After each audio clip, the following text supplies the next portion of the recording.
El párrafo claramente establece una coma. Sí. Entonces, la pensión se suspende mientras que existe una acusación constitucional vigente.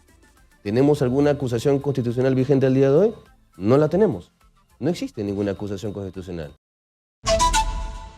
Se dio esta opción para las personas que terminaran, me imagino, la majestad del cargo sin ningún cuestionamiento. Y no es el caso de Alberto Fujimori. Tanto así que se fue a Japón, dejó tirado el cargo, ¿no? Y fue vacado.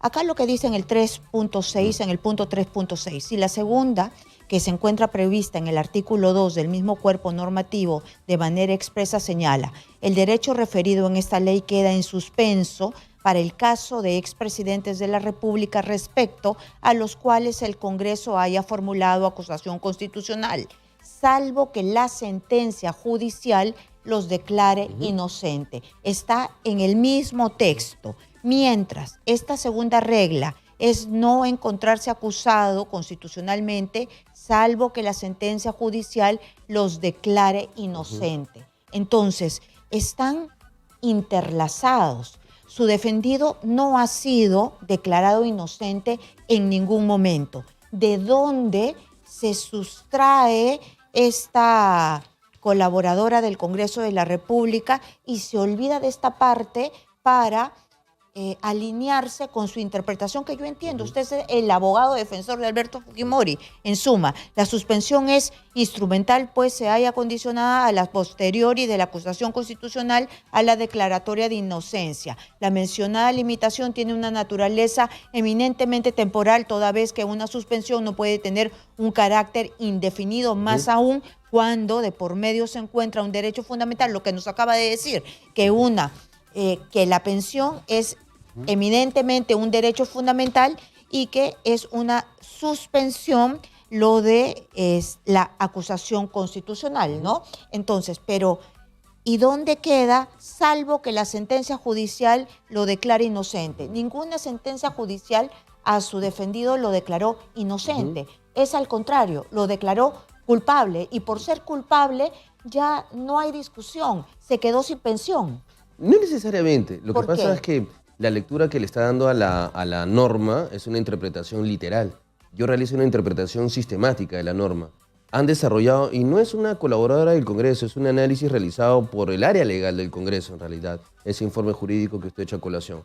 Desarrollan, Sí, son varias personas. Son varias áreas. Y eso es muy importante tomar en cuenta, porque esta solicitud no es que solamente haya pasado por recursos humanos, logística, ha pasado por un área administrativa del Congreso. No solamente 1, 2, 3 funcionarios. Entonces, ha seguido un procedimiento regular donde se ha analizado objetivamente si corresponde mantener una suspensión indefinida o no.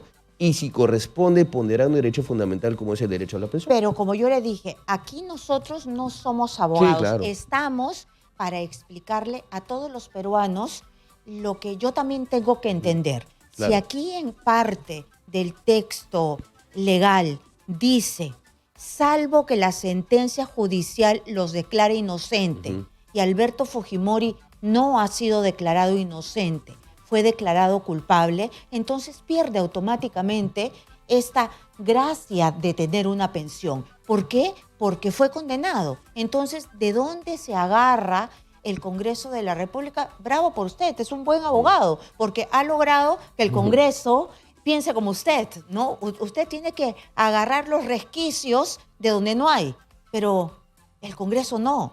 Está para salvaguardar los dineros de todos los peruanos. Explíquenos, ¿cómo se hace para que se borre, salvo que la sentencia judicial lo declare inocente? ¿Su defendido ha sido declarado inocente en algún momento? El párrafo claramente establece una coma. Sí. Entonces, la pensión se suspende mientras que existe una acusación constitucional vigente. ¿Tenemos alguna acusación constitucional vigente al día de hoy? No la tenemos. No existe ninguna acusación constitucional. Entonces, ¿cuál es el parámetro de identificación sobre la pensión? ¿El día de hoy o cuando el señor expresidente fue condenado en el año 2007?